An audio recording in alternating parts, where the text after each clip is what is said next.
evening on Tuesday, the 30th of May, 1916, Admiral David Beatty led the 1st and 2nd Battlecruiser squadrons and the 5th Battle Squadron into the North Sea to meet a German advance. The battlecruisers he led were his flagship HMS Lion, Princess Royal, Queen Mary, Tiger, New Zealand, and Indefatigable. Early on the morning of the 31st, Admiral Franz von Hipper and the German scouting groups raised anchor and went into the North Sea. Both fleets, the British Grand Fleet and the German High Seas Fleet, were following in support of their battlecruisers. The two battlecruiser forces, Beatty's battlecruiser squadrons and Hipper's 1st Scouting Group, came to blows at 3:48 p.m. when Hipper gave the order to fire. During this opening phase of the Battle of Jutland, the run to the south, two British battlecruisers were destroyed in a similar manner, these being Indefatigable and Queen Mary, along with damage to almost every other battlecruiser, and Beatty's flagship Lion almost suffered the same fate as Indefatigable or Queen Mary. After the destruction of Indefatigable and Queen Mary, and having been given the false report that Princess Royal had been destroyed, David Beatty turned to his flag captain, Arnold Chatfield, and said the now famous or infamous line, "There seems to be something wrong with our bloody ships today." Almost 2 hours after Queen Mary had been destroyed, HMS Invincible, the 1st British battlecruiser built and flagship of Admiral Horace Hood's 3rd Battlecruiser Squadron, was destroyed in that same explosive manner. In today's video, we'll take a look at the destruction of these 3 ships, the damage to Lion, and look into some of the reasons for the magnitude of their destruction. As I mentioned in the introduction, Admiral Beatty, the 1st and 2nd Battlecruiser Squadrons, along with the 5th Battle Squadron of Queen Elizabeth-class dreadnoughts, set off from the Firth of Forth late in the evening of the 30th of May, as Admiral John Jellicoe, Commander-in-Chief of the Grand Fleet, had departed earlier in the evening to support the advance of the battlecruisers. Beatty headed east over the North Sea as British intelligence understood that the German scouting groups under Admiral Franz von Hipper and the High Seas Fleet under Admiral Reinhard Scheer were making an advance into the North Sea to engage and destroy a portion of the Grand Fleet, ideally at least. A possible target was Beatty's ships, as Nick Jellicoe writes in his book Jutland the Unfinished Battle. The Germans could read Beatty's character perhaps better than Beatty realized. They knew he was a fox-hunting man. They knew that he would run into the chase, and that this was their chance to lure a portion of British naval forces into the waiting guns of Scheer, heading north not far behind with the main battle fleet. Between 2:20 and 2:30, either side's cruiser forces had spotted smoke on the horizon, and within an hour, the two sides came into view. Upon seeing the British ships at around 3:30 p.m., Hipper understood that Beatty intended to cut him off from his home base and made a turn of 180 degrees to the south. Intending to close the gap, Beatty increased speed, leaving the 4 Queen Elizabeth-class ships behind. By 3:40, the battlecruisers had formed a single line ahead steaming south, with Lion leading, followed by Princess Royal, Queen Mary, Tiger, New Zealand, and Indefatigable. However, the Germans opened up the battle when, at 3:48, while smoking a cigar, Hipper gave the order to open fire. The two sides began engaging one another, where on the German side, George Hasse, SMS Der Flinger's 1st artillery officer, has this to say. The 6 ships, which had been proceeding in 2 columns, formed a single line ahead, like a herd of prehistoric monsters. They closed on one another with slow movements, spectre-like, irresistible. At the last, there was a dull roar. The Lützow's firing her first salvo, and immediately, the signal "open fire" is hoisted. In the same second, I shout, "Salvos fire," and the thunder of our first salvo crashes out.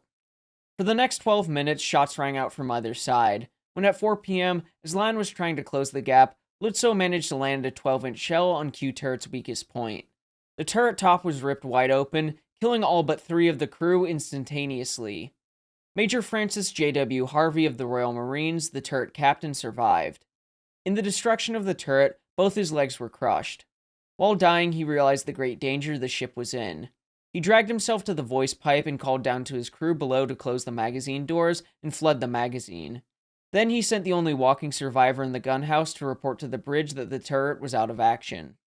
Robert K. Massey describes the next events after about 10 minutes.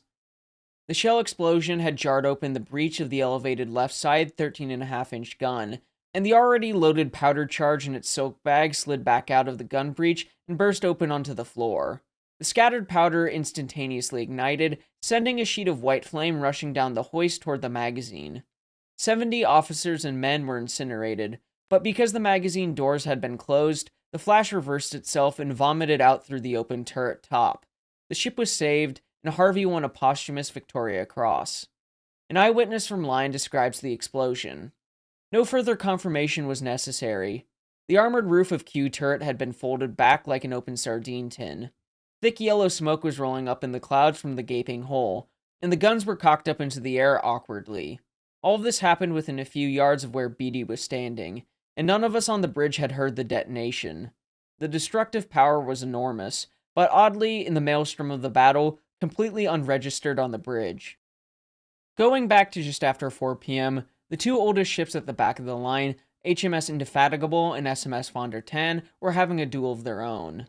Taking from Nick Jellicoe, finally, at 4:02 p.m., at a range of around 16,000 yards, the German shells tore through the thin plating just above the armored belt by X turret and exploded in the magazine. The second salvo hit A turret and may have caused a cordite fire. 30 seconds after the superstructure was hit, a ripple of fire seemed to race from the bows right the way back down the 19,000-ton battlecruiser as her magazine exploded. Only 14 minutes after opening fire did Indefatigable go down.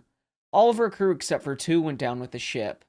In Castles of Steel, Britain, Germany, and the Winning of the Great War at Sea by Robert K. Massey, the loss of Indefatigable was captured by a navigating officer looking back at the ship. We were altering course to port at the time, and it seemed as if her steering was damaged, as she did not follow around in our wake, but held on until she was about 500 yards on her starboard quarter. While we were looking at her, she was hit again by 2 shells, one on the forecastle and one on the fore turret. Both shells appeared to explode on impact. There was about 30 seconds, and then the ship completely blew up. The main explosion started with sheets of flame, followed immediately by a dense dark cloud of smoke that obscured the ship from view. All sorts of stuff was blown into the air. A 50-foot picket boat being blown up about 200 feet, apparently intact, though upside down. From the German perspective aboard Von der Tann, the first artillery officer, Erich Marholtz, describes the destruction as a bright sheet of flame shot up from the turret and expanded along the entire aft section. Debris whirled through the air, possibly fragments from the turret's roof. A monstrous black cloud of smoke rose into the air, to twice the height of the topmast. We had hit an oil tank. With that, the last ship in the British line, Indefatigable, had been destroyed. In the meantime, things for the other ships in the British line weren't going as poorly. Sure, some were hit, but they were hitting back.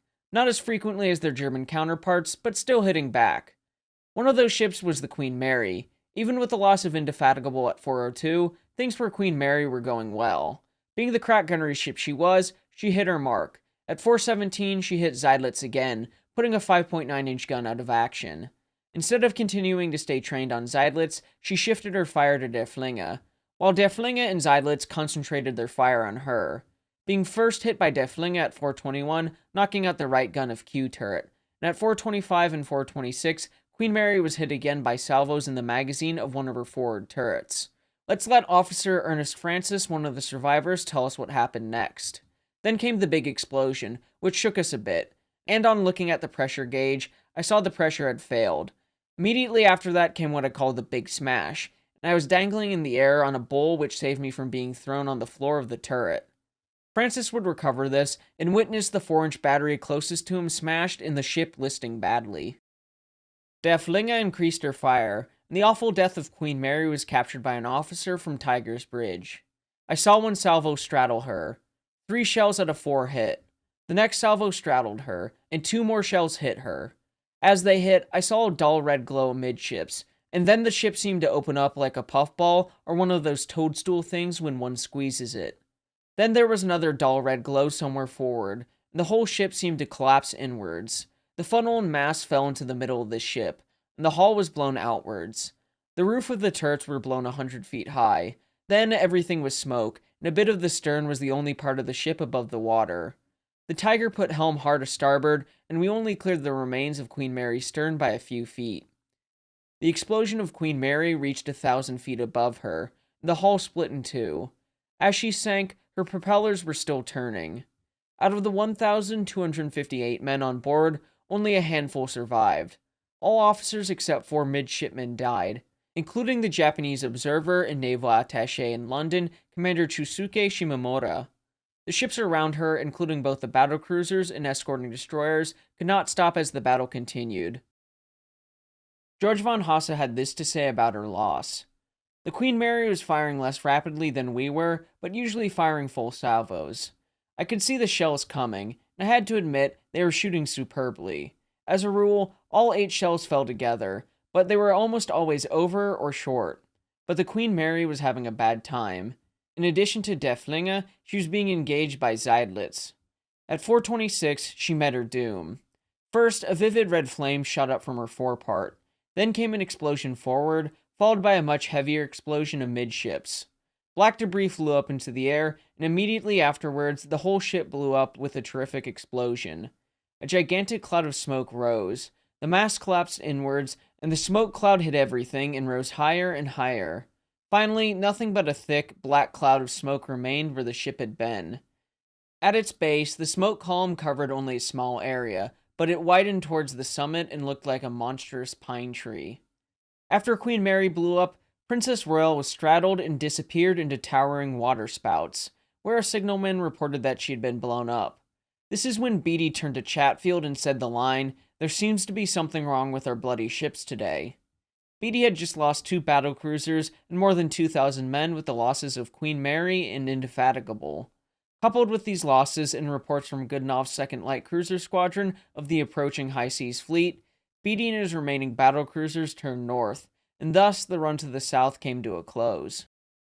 Skipping ahead a bit in the battle to the entrance of Admiral Horace Hood's 3rd Battlecruiser Squadron, because this part of the video is more of a description and summary of the losses rather than a blow-by-blow of the battle. Now, if you're like me when I first started researching about World War I naval actions years ago, and specifically Jutland, you'd be asking, why was the 3rd Battlecruiser Squadron not with Beatty, and instead the 5th Battle Squadron? Well, simply put, the Battlecruiser Squadrons needed gunnery practice, and because where the Battlecruisers were stationed, the Firtha 4th, it didn't have a gunnery practice range, i.e. a safe place for the Battlecruisers to practice their gunnery. So each squadron would rotate to Scapa Flow, the base of the Grand Fleet, to practice. So when Jutland came, it just so happened the 3rd Battlecruiser Squadron was there. While they were there, Beatty wanted to secure the 5th Battle Squadron in case of an action like this, but let's not dig too deeply into why the 5th Battle Squadron wasn't more effectively used. To describe the 3rd Battlecruiser Squadron a bit more, here's what Massey writes. Invincible, Inflexible, and Indomitable of Rear Admiral Horace Hood's 3rd Battlecruiser Squadron were Britain's first battlecruisers, the eldest children of Jackie Fisher's revolution in warship design. All had performed important service. Invincible in the Battle of the Bight and at the Falklands, Inflexible and Indomitable had pursued Goeben across the Mediterranean. Inflexible had gone onto the Falklands and afterwards returned to the Dardanelles, where she had been heavily damaged by a Turkish mine. Indomitable was with Beatty at the Scarborough raid and the Dogger Bank. Just before 6 p.m., the 3rd Battlecruiser Squadron was ahead of the Grand Fleet by a considerable margin and began engaging the German light cruisers, and within 45 minutes the Grand Fleet was deploying in preparation to cross the German T. Meanwhile, Admiral Hood was trying to position his battlecruisers and join Beatty, where I think Massey does a better job describing things than I could. Accordingly, at 6:21 p.m., Hood led his 3 battlecruisers around through a 180-degree turn to starboard, taking station 4,000 yards ahead of Lion. Invincible now found herself on a parallel course with the 5 German battlecruisers, visible 9,000 yards off her starboard beam. As Beatty's 4 battlecruisers already were engaging the 3 rear ships of Hipper's line, Hood's 3 ships, fresh from gunnery practice at Scapa Flow, trained their 12-inch guns on the 2 leading German ships, Lutzow and Deflinge, and immediately opened accurate fire. The gunnery of the 3rd Battlecruiser Squadron was tremendous in its majestic intensity, great rippling salvos running down the line of the 3 ships. Hits were showing all over Hipper's battlecruisers, remembered an officer on Tiger. Within 8 minutes, Invincible had fired 50 shells at Lutzow and had hit her 8 times. From Invincible's bridge, Hood shouted into the voice pipe to tell the ship's gunnery officer, Lieutenant Commander Hubert Danruther, in the foretop, "Your firing is very good. Keep it up as quickly as you can. Every shot is telling." At 6:26, Invincible opened fire on Lutzow. Inflexible supported her, while Indomitable focused on Deflinge. where at 6:29 we turned to an officer on Lutzo's bridge for an excellent description of the following events. Meanwhile, we had turned onto a southerly course, and suddenly an English battlecruiser of the Invincible type appeared out of the haze clearly and relatively near, 4 points to port astern. I cannot say strongly enough what satisfaction I felt to have this pest presented before my eyes finally. And as quick as lightning, the commands were given out, but already a dark object slides between my periscope and the opponent. The corner of the Admiral's bridge, which limits the angle of my vision of my periscope object lens to about 10 degrees. 15 seconds later, our guns crash out again, except B turret. I heard everything myself through the headphones, what Bode and the artillery transmitting station said, and now also saw the opponent again. Over, 4 down, salvo, straddle, salvo, as the sound of the fall shot indicator screeched. The columns flickered out of the water around the enemy, and again the beautiful, unmistakable dark red flares up. Invincible was hit on the Q turret, and the shell detonated in the turret, blowing off the roof. A great explosion followed as the magazine detonated. The ship broke in two and sank. Another account after the destruction comes from a 19-year-old midshipman aboard the battleship Bellerophon. During the lull, we came out of the turrets to get some fresh air, and there, floating around us, was a whole mass of bodies and debris. Some of our sailors were cheering because they thought they were Germans, but unfortunately, they were from the Invincible. It was a terrible experience, and my first experience of death. The Royal Navy lost 3 battlecruisers during the Battle of Jutland: HMS Indefatigable, Queen Mary, and Invincible. Over 3,300 men went down with those 3 ships. HMS Lion was close to having a catastrophic explosion as well. Now in this section of the video, we'll go over some of the reasons why these ships were destroyed in such a dramatic fashion. If you're already somewhat knowledgeable in the subject, what information I present in this section probably won't shock you. Where I think a long excerpt from Nick Jellicoe is apt. After Jutland, investigations into what went wrong started in the fleet and at the Admiralty. Chatfield headed the Fleet Committee. The Admiralty was set up to investigate and recommend on the causes of explosions in British warships when hit by heavy shells.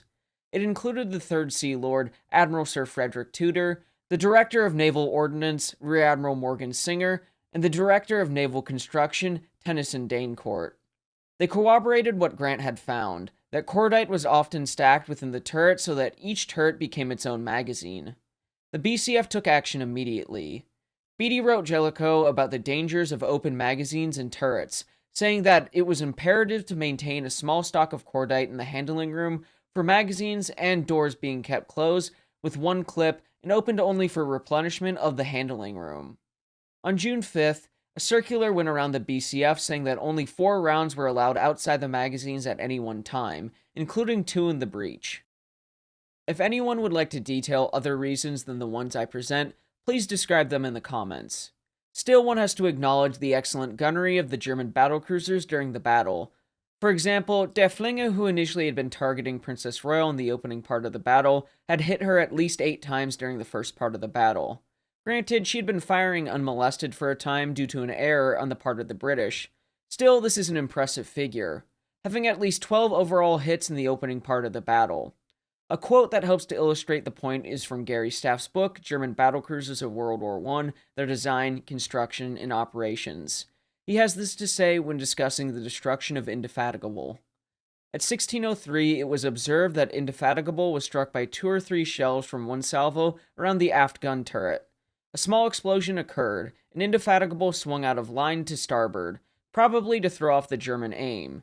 She appeared to be settling by the stern when 2 projectiles from the next salvo struck her, one on the forecastle, one on the forward turret. After a further 30 seconds, there was a tremendous explosion forward, and the ship lay over to port and capsized. It is thought that the aft magazine of X turret exploded, and then the forward magazine of A turret, while von der Tann had 6 hits in the opening battlecruiser action. Now, I'm not saying German gunnery was perfect. The point I'm trying to get across is the fact that the Germans in the battlecruiser action were able to hit their mark, more so than the British battlecruisers, where an extreme example of a ship not having great gunnery is HMS Tiger, which had 3 hits out of about 300 fired, or a 1% accuracy in the overall battle. Other Royal Navy vessels performed better than Tiger. A great website I'd recommend you take a look at is Nick Jellicoe's Jutland 1916, I'll put a link in the description. But he has a table of gunnery data you can take a look at and see a general idea of the statistics, where I think Massey describes this point well. What caused the disparity in ship losses at Jutland? After the war, the official German naval history declared that during the battle, the superiority of German gunnery is evident. Hipper's battlecruisers did shoot well in the opening stages when visibility was much in their favor, but became less accurate once they came under fire from the 15-inch guns of the 5th Battle Squadron. The gunnery of Beatty's 6 battlecruisers was never more than mediocre, but when Jellicoe's battle squadrons came into action, a few minutes of their massive cannonade was sufficient to make sheer, turn, and run. Suffice it to say, German gunnery in the battle, specifically the battlecruiser action in the run to the south, was more than sufficient to hit their mark and cause damage to their British counterparts. German ships like Der Flinge, Seydlitz, heck even Lützow, who sunk early on the morning of the 1st, took a tremendous amount of damage without catastrophic explosions. Before I discuss German changes after the Battle of Dogger Bank, it is important to note the difference in thinking when it comes to the design philosophies of the Royal Navy and the Kaiserliche Marine, with the Royal Navy emphasizing heavy artillery and high speeds at the cost of armor, where Korvettenkapitän Wollethun of the German Navy Department described, when discussing the design of Seydlitz, how he believed that these ships at long ranges are at a severe disadvantage against ships armed with heavy artillery. This encapsulates the difference between the two design philosophies, writing, "The English battleship cruisers stand against our cruiser battleships." Getting back to the aftermath of the Battle of Dogger Bank, where Seydlitz was almost destroyed by a catastrophic powder fire, after she was struck in the after part of the ship. It was only due to the extraordinary effort by 3 men who saved her: Lieutenant Commander Hegedom, Chief Artificier Hering, and gunner's mate Müller. Making their way through the searing heat to the valves for the flooding of the magazines, they spun the handles and drowned the threat of explosion by permitting 600 tons of seawater to flow into the magazines. After the fact, the Battle of Dogger Bank revealed the vulnerability of ships to shells fired at long range in a high arching trajectory before plunging steeply down on enemy decks that had been unknown before the battle. The Germans learned a vital lesson from the battle. The near-fatal damage to the flagship of the 1st Scouting Group caused changes in the fleet. Understanding the flashlight qualities of an explosive fire, and the realization that the fire in the turret system must not be allowed to penetrate the magazines, where Commander-in-Chief of the High Seas Fleet, Friedrich von Ingenol, has this to say: "The working chamber is a danger to the entire turret. In all new construction, it must be eliminated. Shell and cordite hoists must be equipped with doors that close automatically after the cages have passed. The charges must be delivered to the guns in flame-proof covering. The doors connecting the magazines to adjacent turrets must be secured with padlocks to prevent premature opening. The key must be in the custody of the turret officer, and the order to open only given when all the turret's ammunition has been fired." The German Navy worked quickly to install elaborate anti-flash shutters between the turret and magazines in all battleships and battlecruisers, along with preventing the risk of fires by limiting the amount of powder and other combustible agents in the turret handling rooms. With that being said, on the British side, there were other thoughts about powder handling and its relation to gunnery. Namely, in the battlecruiser squadrons before the Great War and during, an emphasis was put on gunnery speed, with a faster rate of fire being preferred over careful calculation. This obsession with speed led to unsafe practices like stacking ammunition outside protective magazines and leaving anti-flash doors open during drills or battle, like Jutland or the Battle of Dogger Bank. One of the ships that excelled at this speed school was Queen Mary, as her crew were some of the fastest gunners in the Royal Navy. Another ship that excelled was New Zealand, which fired off 422 rounds at Jutland, where again Nick Jellicoe writes, "This penchant for an increased rate of fire plagued the Royal Navy during this period. Its requirements, feeding the guns with propellant and shells as fast as possible, produced lax and dangerous munition handling procedures. It led to cordite stacking outside the magazines, and to flash-proof precautions being overridden." Beatty had a preference for the speed school over a more careful and calculating method. Admiral Jellicoe wasn't as enthusiastic about the speed school as Beatty and began changing things in the Grand Fleet. Now, that's not to say there weren't those in the Grand Fleet who practiced it. Looking at you, Agincourt. But one man who did believe the unsafe handling practices were inappropriate was Warrant Officer Gunner Alexander Grant, who was opposed to stacking cordite as he was brought up in the Grand Fleet. So when he joined the battlecruisers, specifically Lion, he wasn't exactly popular. In opposition to Beatty and his flag captain Arnold Chatfield, He ordered more strict conditions when it came to the cordite, where Nick Jellicoe writes again, "Within a year of Dogger Bank, the safety granted by the flash-tight interlocks from the ammunition hoist that carried the cordite charges from the magazines safe in the bowels of the ship to the exposed mountings was removed on all the ships of the battlecruiser fleet. Ironically, the only exception was Lion, where Alexander Grant had ordered them to be replaced, in direct opposition to both Chatfield's and Beatty's preference. On June 2nd, 1916, after the battlecruiser bloodletting of Jutland, Beatty quietly ordered the flash-tight interlocks to be restored. Due to the obsession with speed and gunnery, dangerous practices like stacking ammunition outside protective magazines and leaving anti-flash doors open during the battle helped lead to the destruction of Indefatigable, Queen Mary, and Invincible. Upon further inspection of the wrecks of Queen Mary, Invincible, and Indefatigable, it revealed silk cordite bags had been brought up from the magazines and stacked in the passageways below the guns. The cordite itself was likely unstable and became even more so with age, so that it could catch fire easily. This unsafe handling was common throughout the battlecruiser squadrons, where after the losses and damage to other ships, committees were set up to investigate what happened to the ships and determine that the ships were sunk by heavy shells. But with the stacking of cordite, each turret became its own magazine, and it was clear that this practice should not continue, as it was putting the ships at great risk if they were hit, and in other circumstances. Even though it was recommended that this practice should not continue, with Beatty taking command of the Grand Fleet in December 1916 and the independence of the captains and officers of the various dreadnoughts of the Grand Fleet, it can be seen how unsafe practices could be allowed to continue on ships like HMS Vanguard. Vanguard sank in Scapa Flow in 1917 due to a catastrophic explosion, where it is more than likely the unsafe handling of cordite was a contributing factor. Another example is the ex-Norwegian coastal defense ship turned monitor, HMS Glatten, where again in 1918, her catastrophic explosion had to do with unsafe handling practices, and let's call it shoddy craftsmanship. Now, I don't pretend to be an expert, as many of you know. One thing that it's hard for me to touch on is the instability of cordite.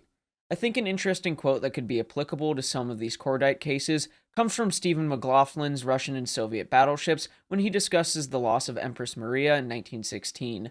Writing about cordite, it occurs because the nitrocellulose used in such propellants releases nitric acid over time, and unless something is done to neutralize this acid, it will react with the nitrocellulose, causing it to ignite.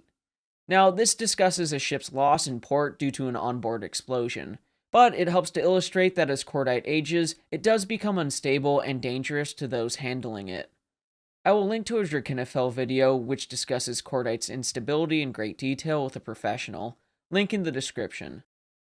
The loss of these three ships in such a catastrophic manner was a great shock to the nation, as with the battle as a whole.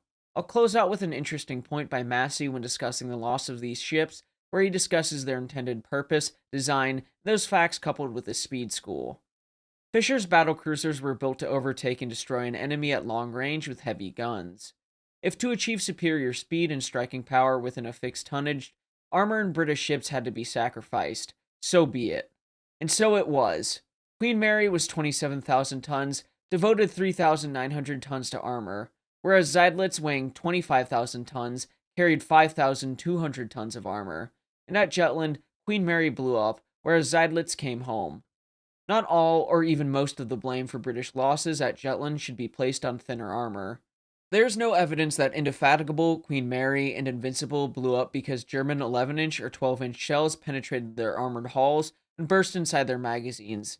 Rather, the almost certain cause of these cataclysmic explosions was the turret systems of British battlecruisers lacked adequate flash-tight arrangements, and that, in each of these ships, a shell bursting inside the upper turret had ignited powder waiting to be loaded into the guns, sending a bolt of flame flashing unimpeded down the 60-foot hoist into the powder magazines.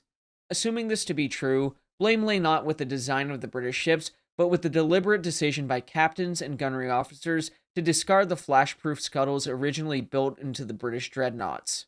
The Royal Navy made a cult of gunnery. To win peacetime gunnery competitions, guns were encouraged to be fired as rapidly as possible. Quick loading and firing required a constant supply of ammunition at the breech of the gun, and thus a continuous flow of powder bags moved out of the magazines and up the hoist to the guns.